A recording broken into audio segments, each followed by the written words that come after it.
Sunday morning ഇന്ന് രാവിലത്തെ കാപ്പിയുടെയൊക്കെ കഴിഞ്ഞിട്ട് ചോറും കറികളൊക്കെ എല്ലാം ആയിട്ടുണ്ട്. അപ്പോൾ ഇന്ന് വെച്ചാൽ അത്യാവശ്യം ഒരു വർക്കായതുകൊണ്ട് പോയേ പറ്റത്തുള്ളൂ. അപ്പോൾ ഉച്ചയ്ക്ക് ചോറ് ഇവിടെ കൊടുത്ത് വിടുന്നുണ്ട്.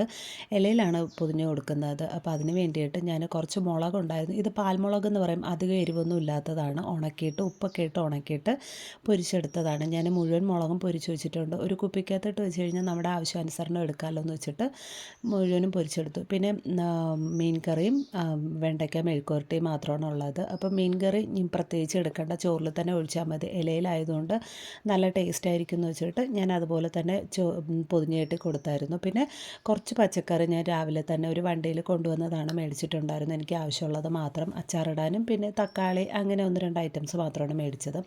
അതെല്ലാം ഒന്ന് എടുത്ത് വെച്ചതിന് ശേഷം ഞാൻ മുളക് ഇങ്ങനെ വറുത്ത് വെച്ചില്ലേ, അതൊരു ഇതുപോലെ ചില്ല് കുപ്പിക്കകത്തിട്ട് വയ്ക്കുകയാണ് സ്പൂണോട് കൂടിയിട്ട്. അപ്പോൾ കാണുന്നിടത്ത് വെച്ച് കഴിഞ്ഞാൽ ഓർമ്മയുണ്ടാവുള്ളൂ, ഇല്ലെങ്കിൽ എവിടെയെങ്കിലും കൊണ്ട് വെച്ച് കഴിഞ്ഞാൽ അങ്ങനെ ഇരുന്ന് ചീത്തയായിപ്പോവും. ഇതാകുമ്പോൾ നമുക്ക് ആവശ്യാനുസരണം എടുക്കാമല്ലോ എന്ന് വെച്ചൊരു സ്പൂണോട്ട് അത് ഒതുക്കി വെച്ചു. അത് കഴിഞ്ഞിട്ട് അച്ചാറിനുള്ള മാങ്ങയൊക്കെ കഴുകി അരിഞ്ഞു വയ്ക്കാമെന്ന് വെച്ചു. അപ്പോൾ ഇതൊരു പ്രത്യേക രീതിയിൽ, സാധാരണ അച്ചാറിടുന്ന രീതിയിലല്ല ഞാൻ ഇടുന്നത്. അപ്പോൾ അതുകൊണ്ട് തന്നെ കുറച്ച് വലിയ കഷ്ണങ്ങളാക്കിയിട്ടാണ് അരിയുന്നത്. മാത്രമല്ല ഇത് അധികം പുളിപ്പില്ലാത്ത മാങ്ങയാണ്. എനിക്കിങ്ങനെ ഒരുപാട് പുളിയുള്ള മാങ്ങയെക്കാളും ഇതാണ് എനിക്കിഷ്ടം. നല്ല ടേസ്റ്റ് ആയിരിക്കും. മാത്രമല്ല എനിക്കിങ്ങനെ ഒരുപാട് പുളിയുള്ളത് കഴിക്കുമ്പോൾ പല്ല് പെട്ടെന്ന് പുളിക്കും. അതുകൊണ്ട് എനിക്കിതാണ് ഇഷ്ടം. അപ്പോൾ അതെല്ലാം കൂടെ അരിഞ്ഞു വെച്ചു.